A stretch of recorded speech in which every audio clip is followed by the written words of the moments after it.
Hello, hello. How you guys doing? Alrighty. Welcome to Debrief.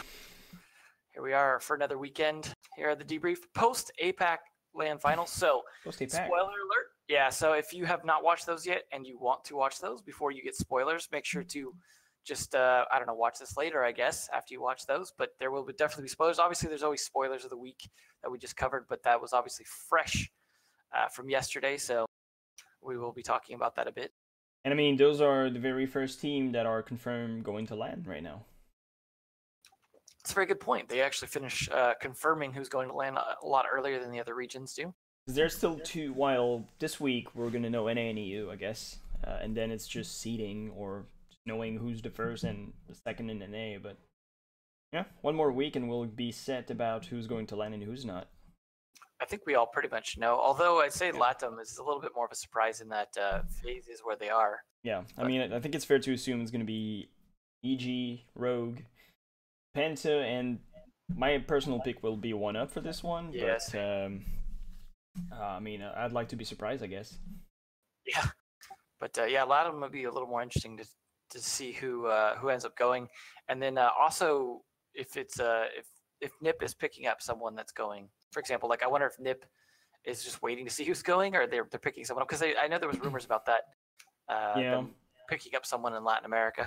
They made an announcement this week that it finally happened. They're probably just waiting on 50K retweet before they announce it for real. They need to, I don't know, stop using social media until they learn how to use it, I guess. Twitter should remove their accounts. They're just Russian propaganda at this point. Yeah, well, I mean, they're gonna get there at some point, I guess, but there's rumors, nothing confirmed, and they're probably gonna take their sweet time to do it. Absolutely, of course. But I guess we might as well start off talking about the APAC finals, since that's the freshest here. Yeah, so we had some good teams, like we were talking about last episode, that there was a lot of good teams that were going to be playing in it, and we definitely saw mostly what we would have predicted. But we did see an unfortunate way the brackets worked with single elim, that it didn't, like the grand finals probably weren't who we would have liked to see because of the bracket. Yes, very much. I mean, Fnatic and Cryptic playing against each other is sad in a way, because I mean, those two teams would probably be the one going to LAN if there was a loser bracket.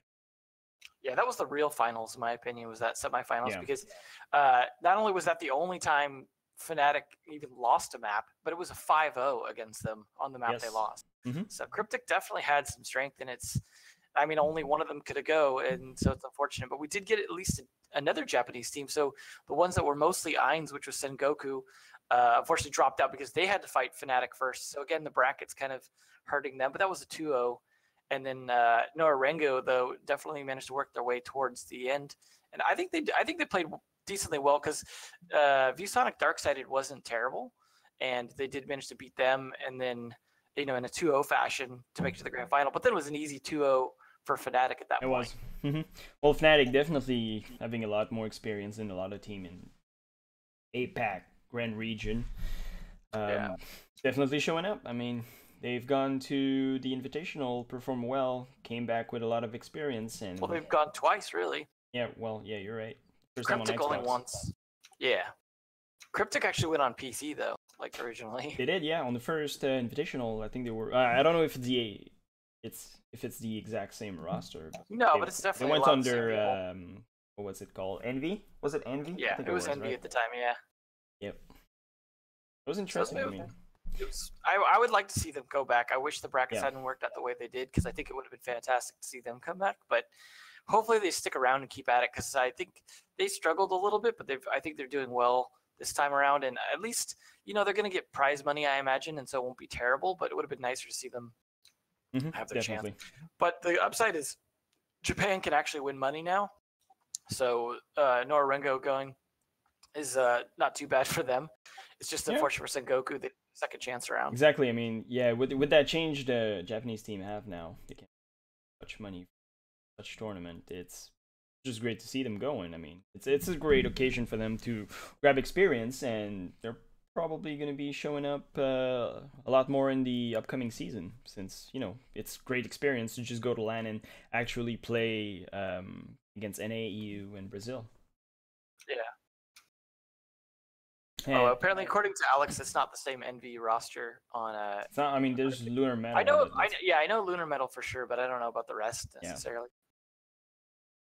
Oh well. Like we've said before, it's a little bit hard to follow these. I mean, to be fair, it's not the same Fnatic either. No. Like it's not the same roster. Like Dizzle went to coach, and then they picked up a lot of new people and changed people around along the way. So, yeah. But as Alex points out as well, they lost 2-1 to Era, and that was actually a really good match. That was Era now essentially. So. But I mean, I know they had a lot of help from some NA team, like Flipside back in the days, to actually perform, and it probably helped, especially on the first map, Clubhouse. I know they helped them a lot to figure out what was Era's strategy and just counter it, and it definitely showed because they were so fast and so good on the execution. It was amazing to see. If you guys want to go back, the video is still out on Rainbow Six YouTube channel, and it's good. It's like very, very good, very strong, very coordinated, more than you expect from a team that back in the days was not super well known, especially since they came from the APAC region. Yeah, that's a good point.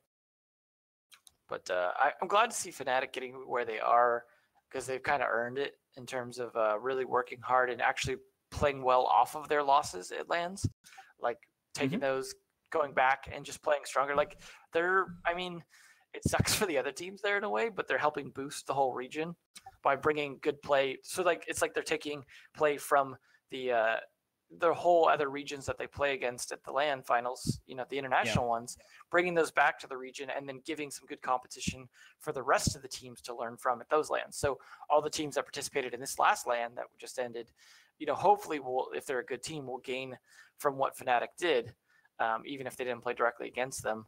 So, teams like Sengoku will, to be a little bit stronger, VSonic Darksided, even teams like Latency and stuff like that. And then, unfortunately, the team that was formerly Mantis didn't quite make it either. They put up a decent fight. They they became Yeti, and then they became Mystic something. Sorry, right. Element Mystic, that's what it was. It's a weird name. Yeah, I mean, some of these names are harder to pronounce than what we're used to, but I mean, it's great, like you said, in a way to get a new team like that going to LAN, because it's just experience that's going to spread, because right now you have Fnatic, who's spreading some experience they got from the Invitational into their own region. Then it's going to be the time for that Japanese team to just spread some, experience down the team they're going to play and scrim against. And slowly but surely, the region is going to get more and more. Question is, how's Fnatic going to do at LAN? Because last LAN was Invitational, where they had the group stages to warm up. Yes. So I think that was actually something that benefited them once they finally got to the main stage kind of play, because they had basically worked their way through group stages and were, I would say, probably more comfortable than, although at least they're coming off the back of a LAN right now. But there's going to be a bit of a gap before they get to the next one. So hopefully they can show up like fresh and ready to go at Atlantic City, because it's not going to be like, there's not going to be any room to coast. It's going to be just hit the ground running once you get there. And I mean, unlike the Invitational, which had group stage, the LAN final we're going to have right now is just the best of every region, because the difference between the Invitational was there was a wider range of skills, because there was 16 teams from across all regions. So, it's going to be interesting to see how they perform based off of that, because the challenge is definitely going to be harder than at Invitational. Yeah. But I mean, at least at the Invitational, they did beat Liquid and Room Factory. Like, they played really well. So it's like, it's not like they were against like garbage teams or something, but I do think that like not having to play on the main stage to begin with and just kind of being able to get through some of those early ones helped. But yeah, I mean, it wasn't easy matches either. I don't mean to imply that it was just easy matches. I just mean that they didn't have to start right on the main stage against the finalists. Yeah, I mean, it's going to be interesting. Definitely looking forward to it. I still don't think it's like their season. I don't think they're going to win anything. No, probably not. But I don't even think it's Latin American season. It's going to be interesting to see how they improved since the last time we saw them play on LAN at Invitational. Yeah.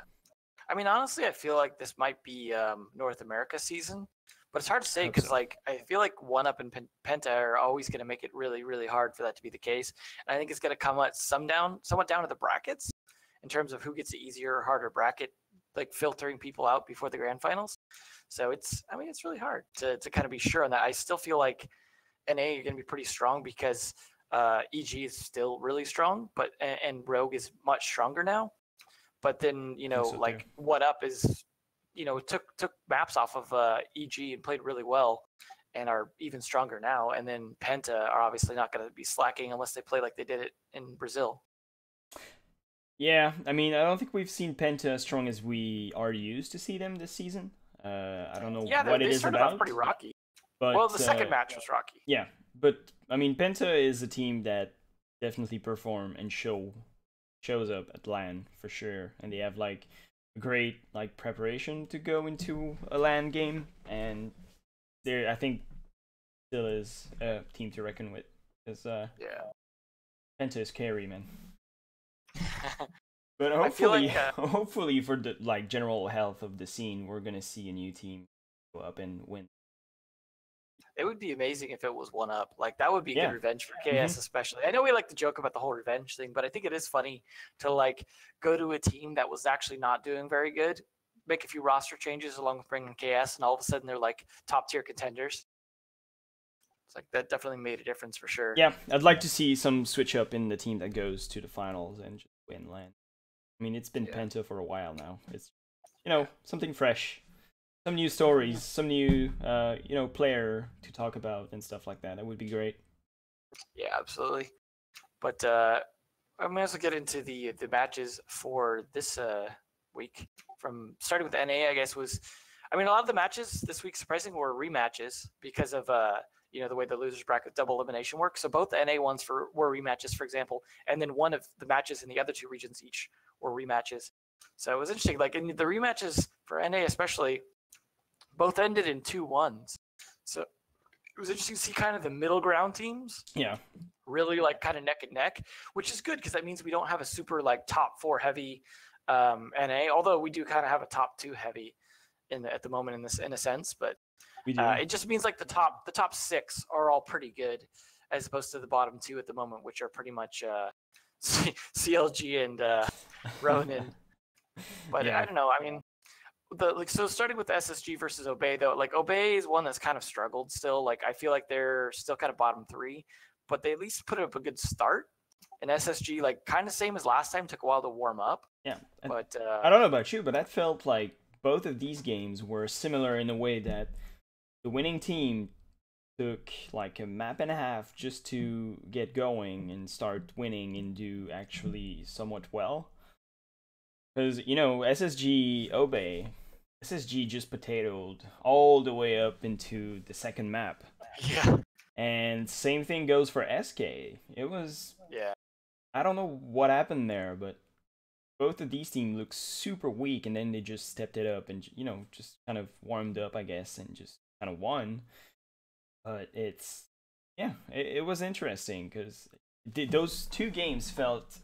same to me. It felt like I was watching the same game all the way. Yeah. Although I have to say I enjoy the SK Mouse one more, just because those guys are doing some nutty stuff sometimes. Because like SK is the team that formerly is Flipside known for doing like kind of weird ideas and stuff like that, and Mouse has proven to really be that this season as well. So I feel like that was a little more interesting in terms of like weird things being done as opposed to just like half the players potatoing. Yeah, but there's definitely potential in Obey and Mouse. I mean, they just need to stick together, work, on coordination and just communication, I guess, and they'll get there. Because all the players there are doing all right. Yeah, there's no like dead weight that are consistently dead weight. Yeah, on Obey, like I feel like there is a little bit in terms of Gurmy. He's definitely been like not playing well ever since the ping changes, and yeah. Oh, and also Alex, our resident corrector over here, likes to point out that Ronin is now Hat, but I still call them Ronin because they haven't played a match on stream as Hat yet. Yeah, so, and a lot of people don't follow the news on a day-to-day kind of thing, so they're more familiar with Ronin or with Hat. Yeah. Plus, Hat's not really like a real org, so to speak. It's just kind of a placeholder right now, anyway. So that's like soon TM at this point, you know. So yeah, but I mean, but yeah, they did make some changes. Well, they did drop 9-lane and pick up Kush. So I don't know. I mean, Kush goes all the way back to like playing with the guys that eventually formed the teams that became Rogue. So Orbit. like he has history going all the way back. Yeah, Orbit days. But I mean, you also have another player from those days, Justin, who's been kind of playing in Challenger League. So it's kind of funny to see like those old legacy players kind of slowly like filtering back in. Mm-hmm. And speaking of which, that's why you have Benji as well on Obey, is going back to that same lineage. Like we have this old like Team Mystic and Orbit, like those two teams like were the formation of like a lot of players going out. Like they were the original NA sort of forefathers, so to speak, of most of the people we have today. But back in the day, the game was a very, very different place. Yeah. Very different. I don't know if there's still video available, because not everything was streamed on only half Rainbow the matches 6. were. And half the match were, and some were not like saved anywhere. So there's a lot of them like lost to history. But it was interesting, you know? Playing a game on plane was something interesting, definitely. The old recruit C4 and barbed wire strat. Oh yeah, it was the best. It was at some point when the windows of the cars were bulletproof. Some interesting plays in bank and all things. That went on for a while. Like yep. Consulate basement, the garage, the cars in front of that were like a fun defense for a while. Yep. But anyway, getting back to the match too, like I think it was good to see some of the players like really showing up. Like we had a good change up of who showed up in SK versus Mouse. So like for example, before Mint and Pojo had kind of been the standout players for SK, but this time Hot and Cold showed up really well, and Jarvis really showed up finally to make up for kind of struggling the previous two times, especially I have to say on Vigil. Like I was talking about how I felt like maybe he just wasn't finding his role, but Vigil definitely was his role, like especially on Chalet, like playing that really well. High fragging role, definitely needs to get some kills. Not even just the fragging, just him like really buying time and staying alive, like despite them hunting him. Mm-hmm. That was great, definitely. What I thought was interesting too is like so Vandal and Vertical were still both playing really good, and Vertical of course being still really good on the roam, but the whole team being very, very roam heavy. It was interesting to see like the struggles with that, and then SK just finally being like, you know what, just bring Mint on Blitz again, and we'll just roam clear that way. And that's when the tide shifted, when they were just like, screw this clearing with drones, let's just bring a man with a shield on his face walking around. Mint on Blitz is definitely something scary that I think I'd like to be playing against. Especially it wasn't heavy fragging though with it. It was just really good on the roam clear. It was just annoying. That's what he was. He was just annoying. You know, he was like standing in the doorway saying, "Hey, I got a shield in my face. If you try to come closer, you're dead. If you do nothing, someone's gonna frag you from behind me." And fuck you in general, I guess. Well, with Blitz players too, you don't have to be good at killing. You just have to be good at staying alive. Yeah. And in their face, like, because if you can just stay alive and in their face, and they're sitting there trying to shoot at you, that gives a lot of time for your teammate to just come up and get the kill. Yes. So that helps. That's really the point. I feel like honestly, once Lion is nerfed, you're gonna see an even stronger Mouse next season, because like the roam game is so good. If they didn't have to deal with things like Lion, I feel like they would be even stronger. Like especially the way they can play some of those roam roles like Vigil as well. I think it'll just be, I don't know, they'll be pretty nutty next season. I think they'll be a lot stronger team even than we've seen this season. I mean, I think that's the case for a lot of teams that still struggle to incorporate. I don't think it'll help Ents at this point. In their strat, incorporating Lion and play him properly, and on the other side, playing against Lion, teams have a really hard time doing it. Yeah, absolutely. I mean, it'll definitly see, like, because things will obviously shake up with new operators as well by next season. So, the operator ban is going to be interesting. Oh yeah, and I didn't even get into the operator ban. Yeah, that'll definitely shake things up as well. So it's hard to say, but I feel like teams that have really good roam play are good and flexible in terms of being able to play both attack and defense to an extent. But at the same time, I don't know. I mean, all these teams will be playing different, and there might be roster changes and all that before the next season. But thankfully, it won't be a large gap, so it shouldn't be terrible. Hopefully. I mean, it's going to be more and more interesting to keep up with, gathering strat not strat, but stats on who's being banned, who bans who, and pick rate like that. It's gonna be fun. We're gonna definitely have to lean on Spleck next season for sure. We're gonna have to lean heavy on him. not that we don't already, but maybe we'll get ESL to just hire him, and then Finn will cry. Just get an API in game that released a folder. Yeah, there we go. That would be the ideal. That would be easier. Moving on to LATAM, Bootcamp versus Team 1 for like the millionth time, if you count BR6. That went pretty much how I would expect it, but it was Team 1 struggled a little bit at first, but man, not a surprise to see them 2-0. That's a team that's actually been getting stronger. Bootcamp, where's the team? They're down there with Red in terms of just being like the weakest two teams for sure in that region. Like they're just not great, and like they only won against Team 1 the one time that Team 1 was forced to play with their old player because of the roster 3/5 rule. They had to play that one off stream. But Team 1 I think they've been playing pretty good, and I think they're like some of the teams have been getting almost worse over the season, and they're one that's been getting better.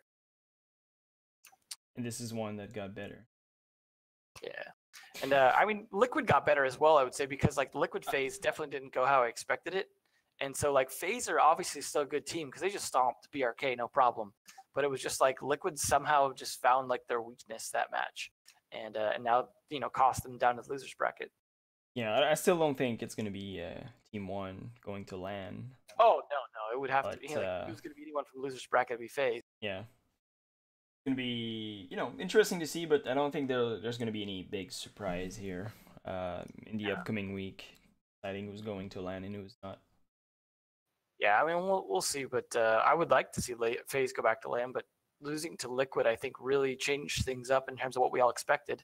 Yeah. So I just hope if Liquid's going that they show up. Like, they really didn't show up last LAN, and I would hate to see them under that big org fail to show up yet again. But I don't know, like Latin America overall has just been like really wacky this season, and it's not been great most of the time. Like I haven't been impressed at all with Latin America, and I'm not sure what's going on with the region. Like I have a lot of theories, but who knows? I don't speak Portuguese anyways. But they just, I don't know, they've been playing really weird. Like even the FaZe BRK, like just the ridiculous like Chalet trophy window plays that we see out of LATAM still. I don't know, there's just the wacky stuff, or even the clutch attempts, like cameraman, like with 1v5 almost clutches and stuff. It's just, I don't know, weird play. Yeah, I mean it's more prominent in LATAM how they just play weird, but I mean you can say the same for NA. Some teams I feel like they're just struggling to completely adapt to the new playstyle that Lions impose on the game. It's a very aggressive playstyle, or much more than previous season anyway. And I feel like people are not super comfortable with that playstyle just yet. They're still used to, some are. I mean, you see 1UP, they're just doing great. Or Mouse as well. You're right.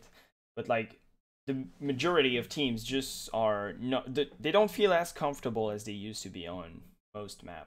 And I think Lion has a big say in that.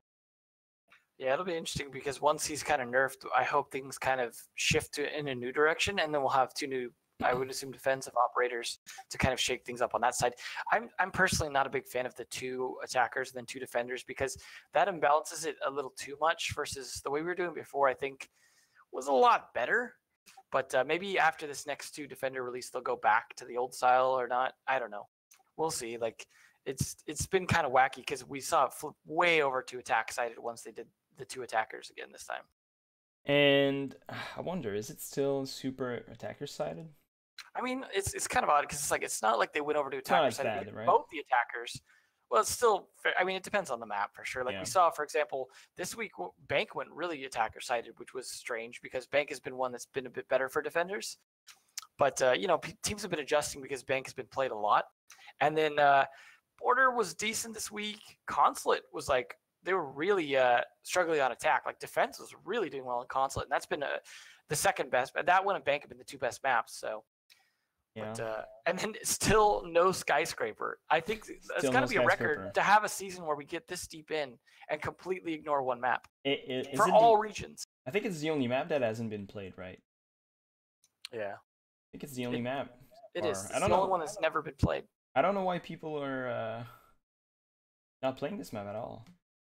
maybe it's not going well in scrims and no one wants to touch it. I don't know. Maybe Lion is just too good on this map, and you don't want to gamble away your game based off of are you gonna get attacked 2 times in a row.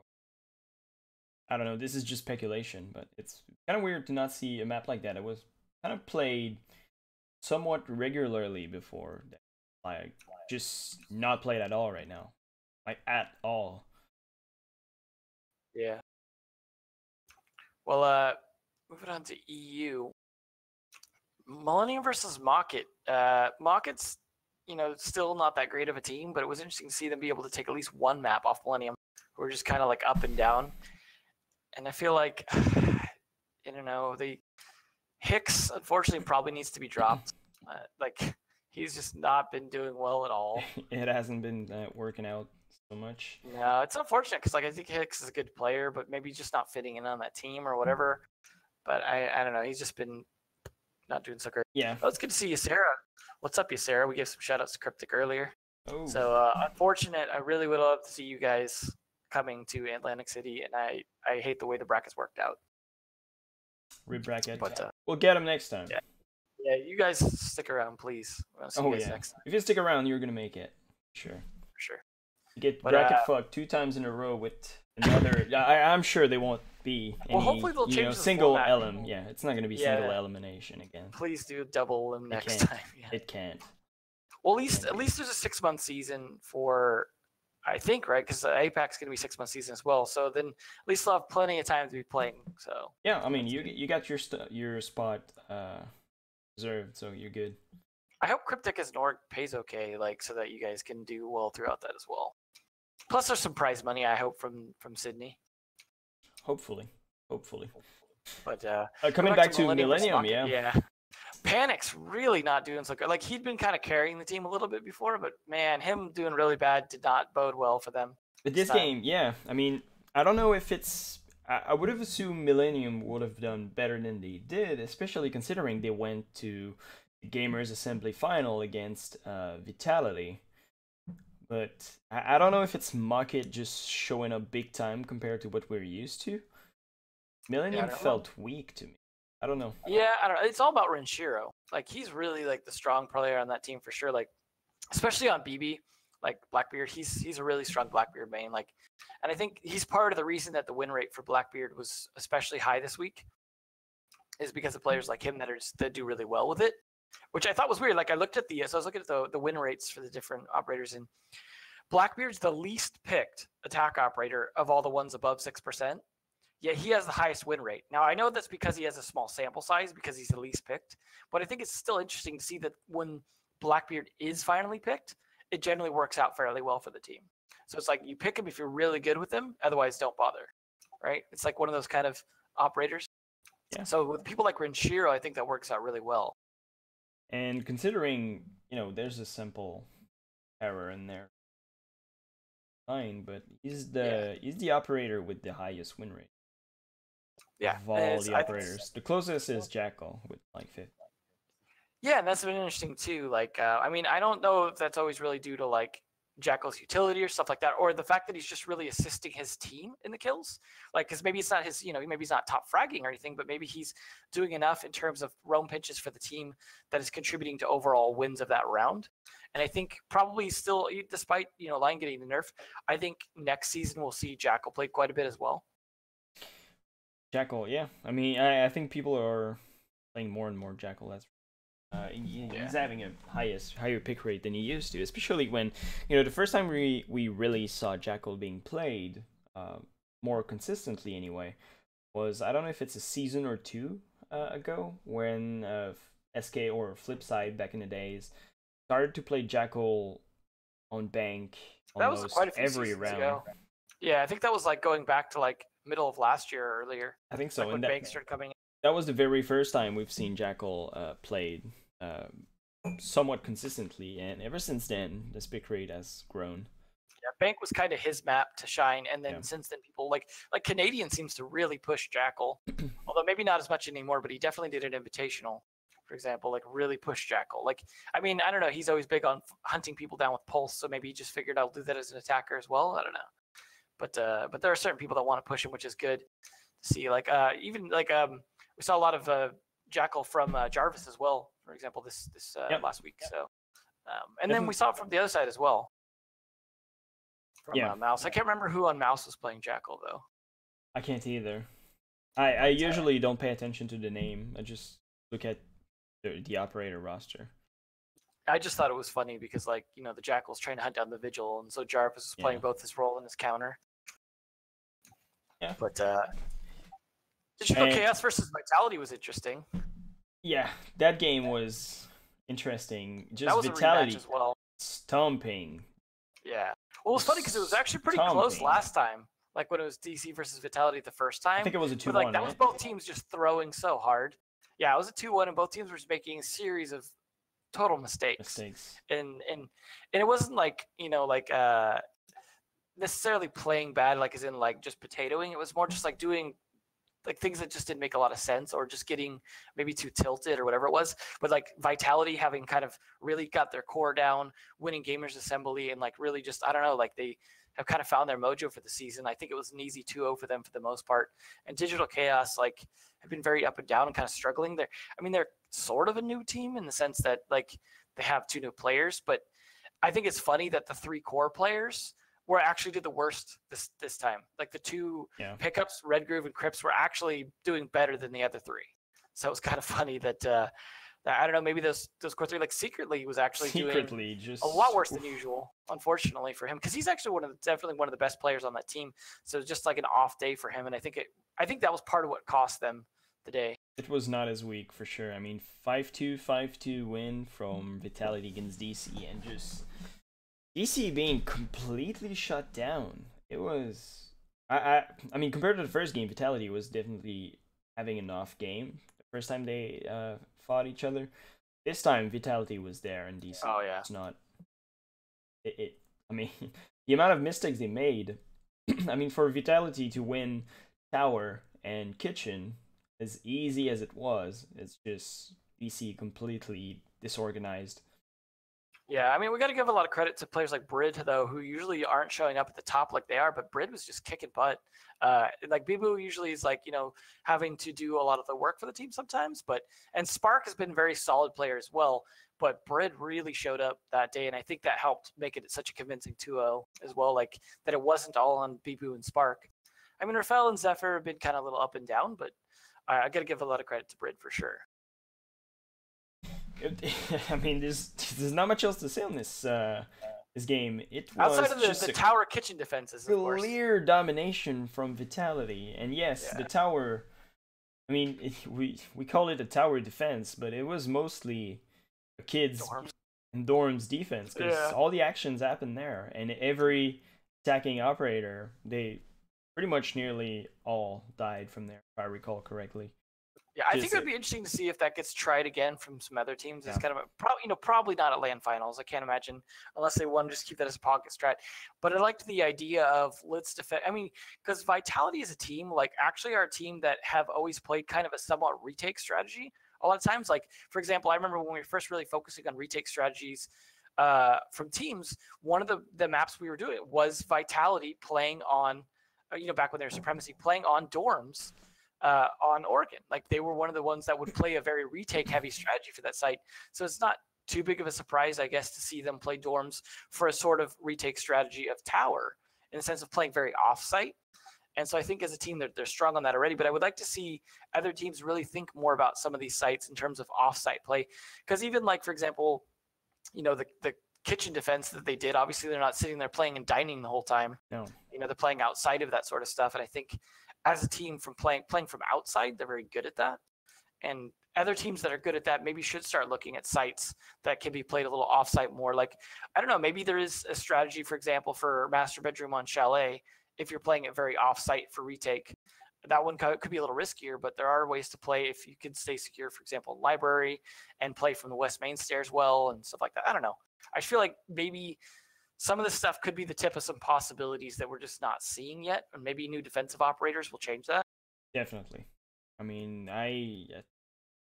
we don't know yet what it is, so it's hard to say. But I mean, every season there's been some changes. Ella, big time change, just because she was very good. I think best and biggest change we've had was Mira. Yeah. And hopefully we can get an operator that changed the game in a good way, like Mira.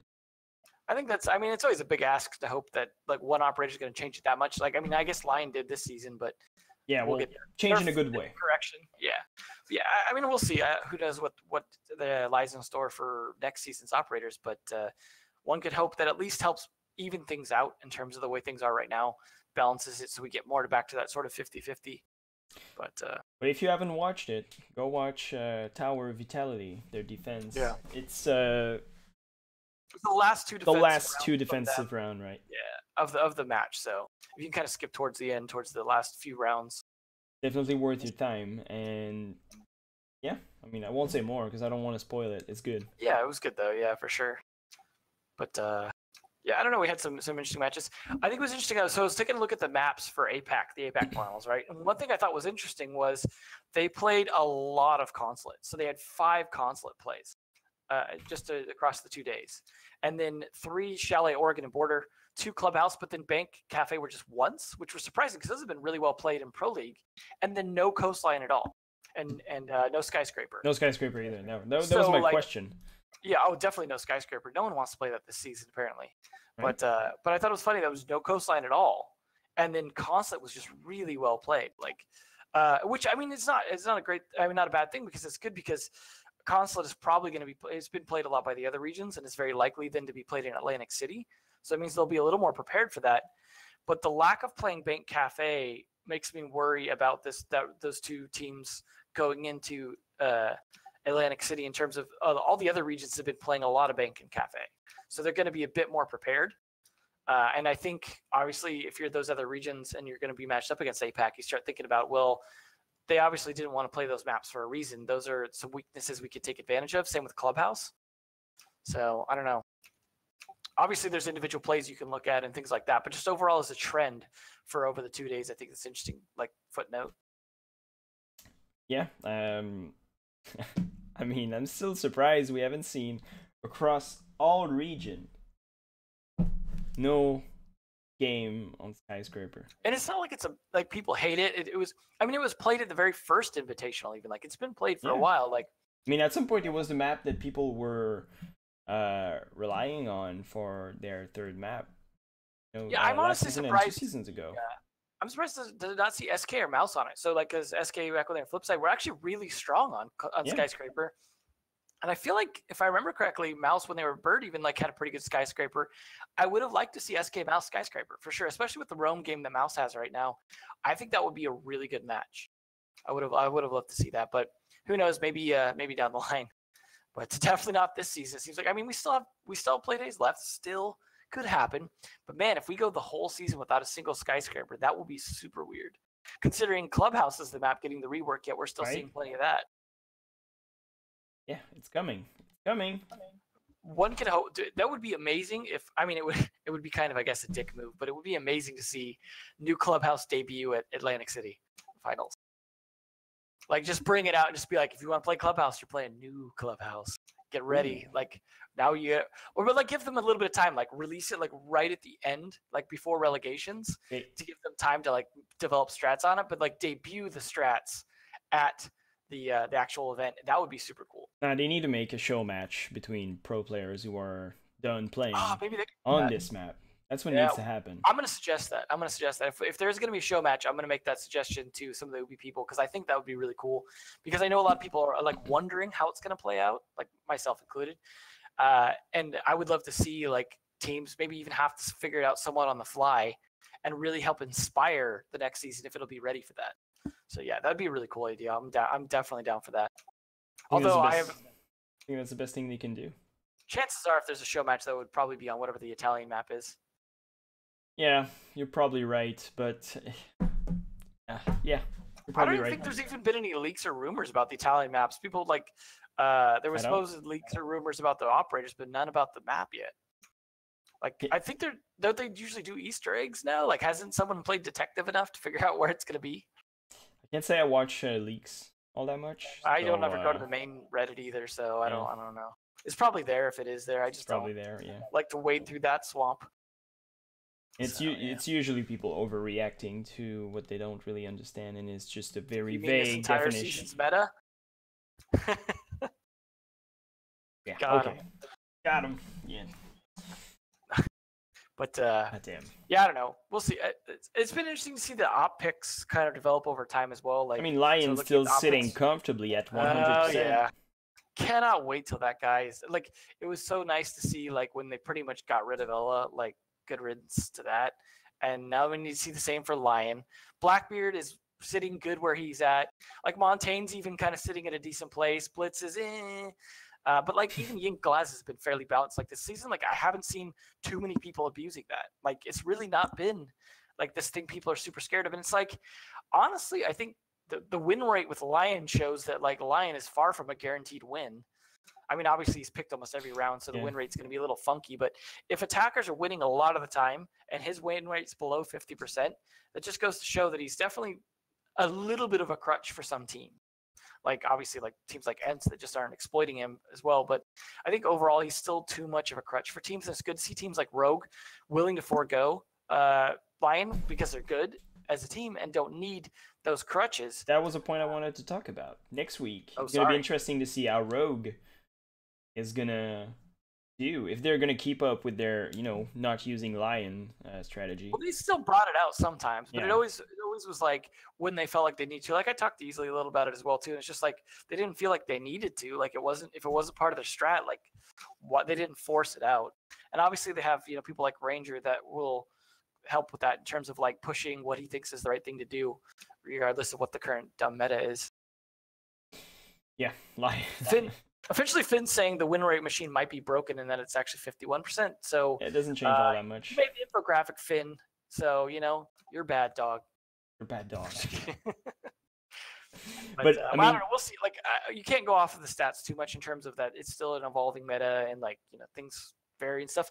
But I just still think he's a bit of a crutch. Like I think whether or not the stats back that up, I think he is. I think so. And, like we said, it's good to see teams like Rogue not doing it. I would like to see EG forego it as well. Like I remember times definitely when EG really felt forced to use the meta, like with Glaz and stuff like that in the past, and really hated it. And that's why they still don't have that great of a Glaz player. Like Necrox is okay, but they don't really have anyone that's like, oh, I'm all about Glaz. They don't have anyone like Rips, for example, is on 1UP that's just like rocks that Glaz but doesn't always have to play it. So like Rips didn't even play Glaz the last time really, but when he does, he plays it really well. And it's like you don't have to main it necessarily to be good at it, but it does help to have someone on your team that's very comfortable playing that role. It does help. I mean, it's a very impactful player, operator. So if you're not playing it right and just dying without ever doing anything, it's not worth it. Well, it's like Lion. It's so strong that if you don't really use it, then it's really wasting a pick. It really is. I mean, if you play an OP operator, but you would be better off playing someone else, might as well play someone else. Absolutely. But I don't know. It's definitely interesting to see like even Ying is dropping off somewhat as people are like not leaning on it so much. They're just like, like it works for some teams, it doesn't work for others. I feel like some teams are trying to force it out or trying to play it in a way that's like just not really working out for them. They just think it's like, we'll just throw smokes and candles in a room and we'll win. Like that's our strat. But it's like, I think there's more nuance to it than that. And that's why we highlight players like Hungry so much, because they know how to play to the nuance more in terms of how to utilize that. Like, I mean, there's not a lot of people that can play that shotgun well, for example, but he plays it well because he knows how to play with his utility so that he can get up close with those shotgun kills as well as use it with his team. And I don't know, I feel like there's just some people, like as the meta shifts, some teams do better in adapting to how an operator affects things than others in terms of like, okay, we can take this operator and we can use those nuanced elements versus just doing the obvious thing. Oh, I'm Glaz. Obviously, I should just smoke and stand in a doorway and hope I can kill everyone first.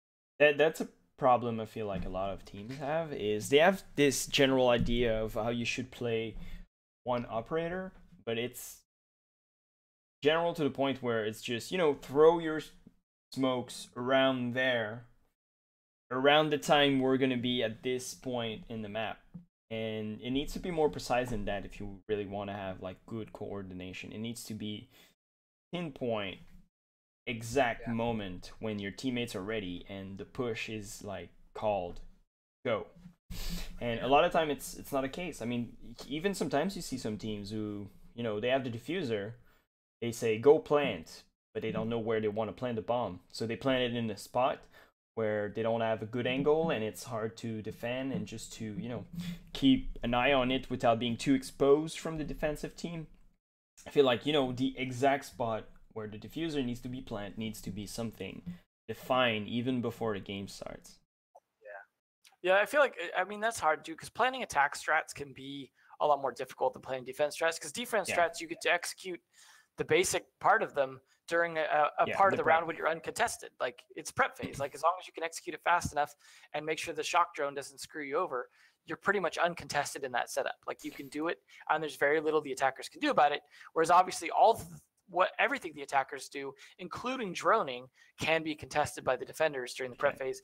So the defenders technically have an advantage big time in strats, but yeah, attackers obviously need to have at least a baseline strat, or it's just going to be like, let's kind of figure it out as we go, and then somehow we lose. Oh, well, how did that happen? So definitely, I mean, the defense is more like step-by-step things you're going to do all the way up to the late round. Whereas offense is more like, okay, so what is going on in the defense? It's that, and then it branch out like a tree, you know, do this if this happened, do this if this happened, and just go all the way down. So it's a little bit more, you react to what the defense team is like throwing at you mostly. Yeah, I mean, at the same time though, obviously you should prep your strat. I mean, that's part of what scrims are for you to really work out the flexibility on, because obviously you can't do that in a dry run. But scrims are really, I think scrims are even more so sometimes for attack than they are for defense. Because defense, yeah, you can look for holes and counters, but you really need to scrim if you want to work on your attack strats, because that's so much more variable, and you need to have a lot more you can deal with. I mean, in some ways, like, I hate to say ranked play is good for anything, but if it's good for one thing, it's dealing with really stupid, weird plays on defense when it comes to attack strats. So if you really want to see how flexible your attack strat can be, play ranked, because it's just the old syndrome of, why was he there? Who would play that spot? I like the syndrome. Like, yep. That's just always, that's my favorite thing to hear from pro players when you watch them play ranked is, why would you do that? Like, well, that's what you have to deal with, man. Like, you can't just assume. I mean, honestly, my dream is for 2019 for there to be no meta, for us to never even say the word meta in 2019. Oof. Because there's so much variability to team, and them playing to their own strengths instead of playing copycat BS with like other team strats. Like, oh, hey, look, this Montaigne strat thing worked for one team, let's all do it now. Like, I hate to see that copycat. We even saw, like, I think it was Cryptic on Cafe against Fnatic this weekend on the finals, copying the Penta, which is now also Penta EG, Montaigne push on Cafe top. Like, no, like, we see another team copying it, but then we see the teams trying to copy the Montaigne take onto bank basement, and it's like, I don't even know if I've seen that work once yet. Like, this season for any team besides Penta, it's like, people need to stop just blindly copying stuff. Like, try it in a scrim. Unless it works exceptionally well, just do your own thing. It's the case with a lot of teams that their whole strategy is, all right, so we're starting a round, we have a general idea of what's going on in the current meta, of what we need to do. And what they do then is just watch some top tier team and like, all right, they're doing this. Why aren't we doing this? And then they just do it. They copy, try to do it better. But sometimes it doesn't fit their playstyle, and it just miserably fail, I guess. Sometimes it works. Like, sometimes it works. But for example, me and you were doing that experiment that we're working on with how to, like, kind of format and collect strats for, like, a strat playbook for defense. And like, the one example I used just because I had it documented well was an EG strat for defense on Oregon dorms. What I think is interesting, for example, with that one is that leads heavily on Canadians' ability to play Pulse really well, for example. So like, if other teams just try to copy and paste that strat, like, it's great to understand some of the other elements of that strat, but if you can't play Pulse as well, I think you'd fall apart on that strat. So I think, hey, if you can't play Montaigne as well as Fabian and Pengu can, don't bring Montaigne just to bring Montaigne. And like, I feel like 1UP is a team, for example, that really plays to what they can do well. And I think a team that I didn't really like that much in the past, Mouse, has really shown me this season, like, impressive, like, playing the way they want to play, the way that they're strong at playing. And I think that's why they're shining as a team this season and why I really like what they're doing. Similar to what F3 have done in the past as well. They, play your own way, play to your strengths as a team.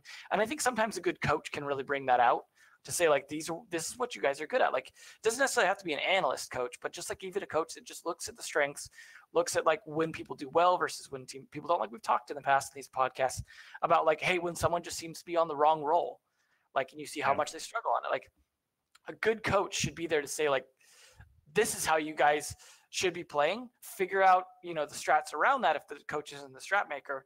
But these are your strengths. Like, play around those. And I think I would love to see by 2019 teams really getting more in that place so that we have 8 teams that all have their own unique characteristics, their own unique play styles, and they aren't just leaning on the flavor of the month. And, the team that, for me, fully understood that and is doing it every time they play is Vitality. Vitality is playing their own thing, and they don't care. They always kind of have. They rarely adapted new operators for a while. In fact, this is the season where I've really started to see them bring up new operators. But previous seasons, they were still playing like year 1 operators most of the time. Yeah, and they have their own playstyle. You can't. I mean, you can't take what they do for granted. It's like you can't during the last 20 seconds of a push. I mean, that's their strategy, and it works so far. I mean, just at the Gamers Assembly. Yeah. I'm gonna take the Gamers Assembly because it's the perfect example of what Vitality is doing. The final on Border, attack on Custom. Still is a 5v5. There's 0 second on the timer. The bomb is going down. They won. They won. They were the attacking team, and they won. 0 second, 5v5, planning the diffuser. They won that. It's just mind-blowing. That's a norm for them a lot. Like, the problem I have, though, is, like, there's going to be teams that can counter that well, and that's where there's going to be a big weakness for them. And that's where what I worry about is them just leaning too much on playing that way in terms of, like, not being able to adapt to anything else, and that being a real problem for them. Yeah, I mean, the upcoming game this week are going to be somewhat interesting. Well, I mean, I say somewhat, but it's going to be fully interesting because it's going to be, the team that are going to LAN mostly. The 2 winners of this week's for both match are going to go to LAN. So for NA, it's going to be either EG or SK or Space Station or Rogue. On one side, you have EG, SK, and Space Station, Rogue. Those are the 2 games. Like we said, I think EG is going to go and Rogue's going to go for NA, but, there's place for a surprise, I guess. It just takes, on this format, it just takes 1 bad week and you're out. Yeah, we'll see. I don't know. I mean, it's going to be interesting for sure. And then, of course, we have relegations coming up after that. Yep. And, before that as well, there's going to be season finals or finals for Challenger League that will kind of help shape stuff towards, how those relegations will go down. And, like, some of the teams might wash out. Like, we might see ENCE or CLG finally just wash out or get their act together. So I think there's a lot of, like, really interesting. We kind of know who's probably going to LAN, but what we don't know for sure right now is who's just dropping out of Pro League altogether or who's coming in from Challenger League. ENCE dropping out of Pro League. I don't want to live in this world. Well, you know what? They just, much like CLG, dude, they coasted too much, too far, too long, and that just shows every other team out there you can't get too comfortable. Yeah, people are just gonna catch up. It's only gonna get harder to stick around in this world. Although, to be fair, I feel like still, like, pretty much every team that's around and all the Pro League players for the most part are basically people that have been playing since beta. Like, it's gonna take a while before people that are newer to the game are able to catch up. Like, there's a big lag, and I think it's like that with, like, Counter-Strike, a lot of other games as well, where trying to, like, catch up to this level will take a while. So anyone who wasn't playing back in those days is still going to take a while before they start to take stuff off of the new people, but we're slowly seeing it happen. And obviously Xbox players came in and started taking stuff up like Vitality have, or like CLG was before they started getting too comfortable, or heck, actually Mouse, a lot of them are former Xbox players. And a lot of them, yep. So it's definitely having an impact. So as far as when someone was asking, Delta actually said a couple things. I just want to so first off, if the whole meta thing works, what's the problem with it? Honestly, there's not. If it works for your team, not a problem. Do it. That's what we're talking about, is just do what works for your team, do what works for your players. Don't just copy the meta just to copy the meta, but copy it if it works. Hell yeah, like if you can play that strat well, do it, then fine. I have no problem with that. That's just learning from the best and copying what works for you. But as long as you're only copying what works for you. I mean, as far as when do DreamHack qualifiers start, I don't know for sure. I don't know what the way DreamHack is going to work. I know there's like, isn't it a bring your own computer open to an extent too? So like if you're not in Challenger League or Pro League, then I think the only way to get in is like, I don't know if there will be any kind of open qualifiers. I thought it was just bring your own computer, and maybe you know more, Helbee. I'm not sure. No, sorry, what? As far as how you get it, how you qualify for DreamHack, I don't know. I don't think. I think it's just bring your own computer. I don't think there's anything like announced. I'm not super. Yeah, DreamHack usually you bring your computer. I think there's invites for Challenger and Pro League teams. I don't know how it will work for Rainbow Six competition. But, yeah. I mean, maybe it's different. Maybe Ubisoft have some, special contract with it. There's a lot of variable we're not aware of, and it's really hard. Alex brings up a good point about how it might work, and what that might create some variability is that normally when you go to a LAN, right, it's teams that have qualified for like Pro League, and so they get paid for by ESL to take them out there, right, to fly them out. And which actually, just to bring this up in case anyone didn't see that news, coaches are now included in that, which is fantastic. Yep. So especially for teams that are flying from very far, like Jay Dizzle coming from Australia, that will be good that they're covered for that. So that'll be awesome. We'll see more and more coaches at LAN, which was great to see. For example, BKN and Ranger up on stage at Invitational was awesome. It was great. So that will be a factor. And then so when it comes to DreamHack, though, what Alex is saying is that teams have to pay their own way. So that means the orgs pretty much have to pay for it. So that's the case where there will be some teams that probably just don't go. Like, because if it's just an open invite, if basically DreamHack says anyone who's in Challenge League or Pro League is allowed to come, and they automatically are qualified to be in it, but you have to pay your own way, then maybe we'll only see the bigger org teams go, or the ones that are just really willing to risk the money on potentially no return. And, Challenger League is probably going to be the one who suffer most of it, but, NA, you can travel, depending on where it is, right? But Southern USA is accessible, I guess, because you can drive there. Yeah, I imagine NA orgs will be a lot more present. So I think we might see it more NA lopsided in terms of teams just because of that. So, but I mean, it's the first time, so it's a new process, and apparently Alex says Rogue and EG are already confirmed to go. So on the website. So yeah, I would assume so. You never know. Yeah, so I would imagine the other ones. I would like to see Mouse go. Like I said, I've been impressed with them. I'd like to see them and SK both go. Those are decent orgs that should be able to afford it. I would love to see Space Station go, but I don't know what that org can do. So it's hard to say on that one. I think we'll see them. I mean, I'm going to make a bold prediction, but I think we'll see them. I mean, even if players have to pay their own way at this point, I'd like to see them all show up. I'd love to see all of NA represent, even Hat. I mean, it's the first NA LAN, so I would assume most of them are going to try to go. Yeah, I mean, I imagine there's some people that might just go just to watch. But if you have to haul your own equipment, I don't know if the Pro League and Challenger League teams have to bring their own computer. They might not. It might just be the open that people have to bring their computer, but at the same time, you still have to fly out your keyboard and mouse and some of that other stuff too. So you have to keep that in mind. But I don't know.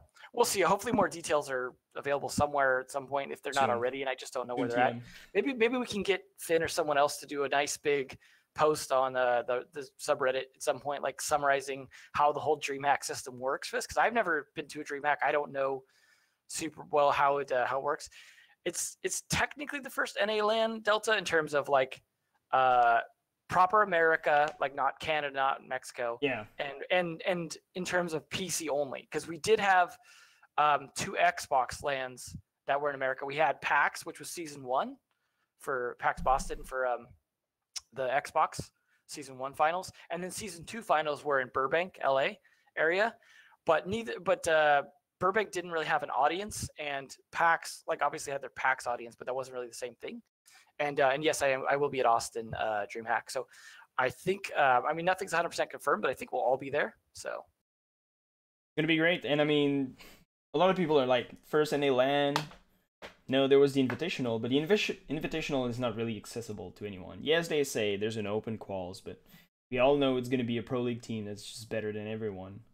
And it's, Challenger League have a shot, but not all that much. They're not in Pro League, so obviously getting wrecked by a Pro League team. It's just, you know, the first LAN that is not related to the Pro League directly.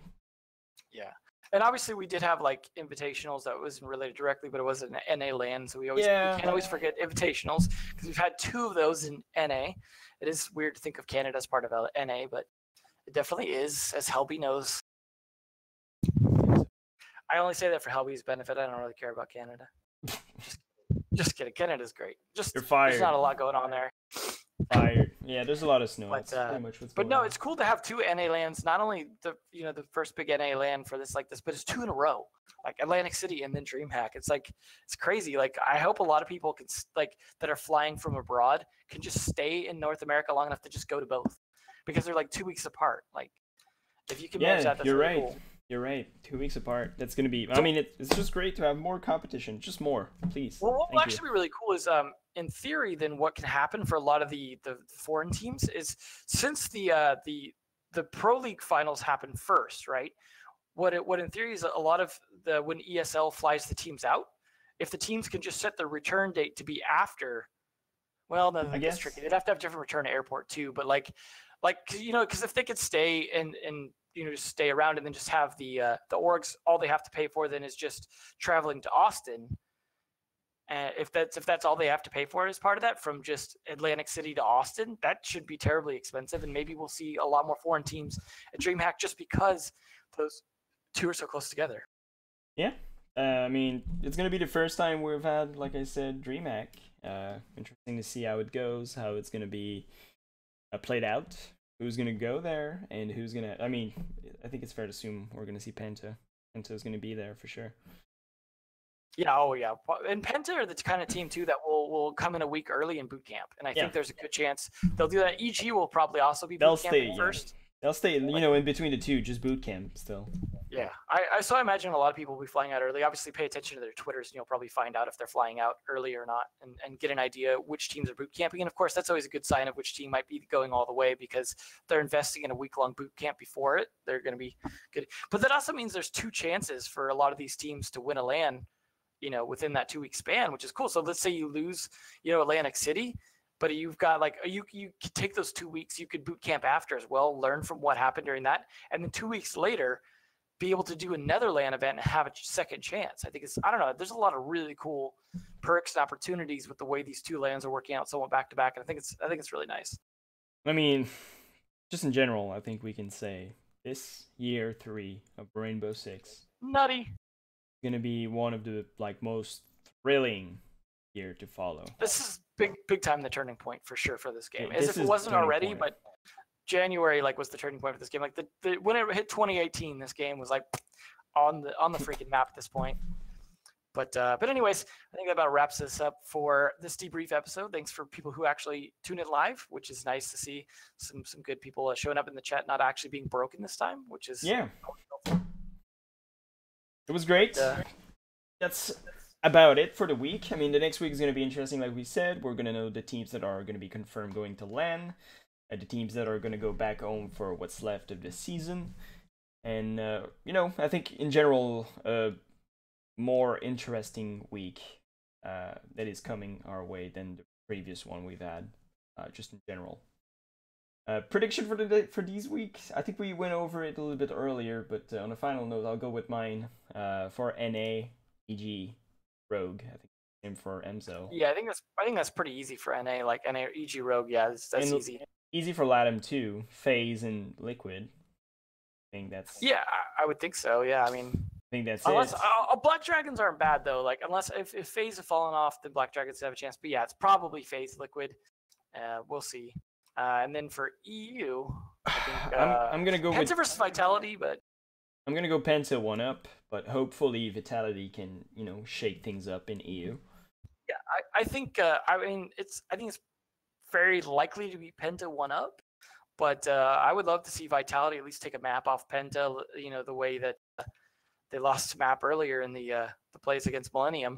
Yeah, and then Millennium, I think it could be again another 2-1, but. I would like to, I would think 1-up would win that. Like I said, I would like to see this go Penta 1-up to finals.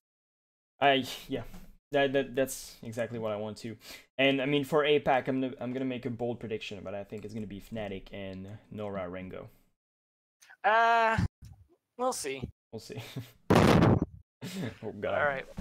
We'll see you guys next time. If you guys are listening, thanks for being there. Share the YouTube around, let people know about it, because obviously, like we get the benefit of YouTube being suggested to other people sometimes, but I think it really helps if you share it to other people as well, so that the algorithm knows who might be interested and who to share it to. So make sure to share the podcast to anyone else who just likes talking about this kind of stuff or being interested in talking about it. Talk to it about your friends or with your friends about the different matches and stuff like that. And hopefully we can continue to grow this discussion and see you guys next week. Maybe we can get something going to post lands for the next 2 lands. I imagine Helbee will probably be at least at one of those, if not both of those. Maybe we could do something at one of those live. Try at one point. We'll see what we can work out, but we'll catch you guys next Sunday for sure. Fly me in, Ubisoft. Yeah, well, goodbye. If you don't have the hookups to work that out, then no one does. All right, later, guys. All right, bye.